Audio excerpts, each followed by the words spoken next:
Welcome বন্ধুরা, আমার part 2 এ দেখানো হচ্ছে মেয়েটা হাত ছেড়ে দেওয়ার পর তখন মেয়েটা অনেক জোরে জোরে দৌড়াতে থাকে। আর আমাদের ভ্যাম্পায়ারটা ভাবে এই রাষ্ট্রে শুধু বা এই গ্রামে শুধু শুধু ভ্যাম্পায়াররাই রাজত্ব করে, মানুষরা তাদের শুধু গোলাম।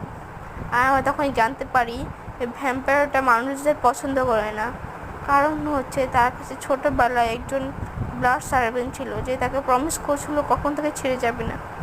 আর একদিন তার বড় ভাই এসে বলে সে ব্লাড সার্ভেন্ট তাকে ছেড়ে চলে গেছে। এতে অনেক দুঃখ পায় আর মানুষদের তার ঘৃণা জন্ম হয়। আর তখন ফ্ল্যাশব্যাক থেকে বেরিয়ে এসে দেখা যায় আমাদের নায়িকাকে কিছু মেয়ে মিলে মারছে, বুলি করছে। আর তখন সে তাদের ধাক্কা দিয়ে যখন পড়তে যায় তখন দেখা যায় তার চুল ধরে একজন টেনে দেয় আর সে পড়ে যায়। এসব দেখে ভ্যাম্পায়ারটা সহ্য করতে পারছিল না, তবু কিছু করতে পারছিল না। আর তখনই আমাদের নায়িকা দৌড়াতে দৌড়াতে ওই ছেলের কাছে যায়। আর বাই বাই, নেক্সট দিনে দেখাবো কি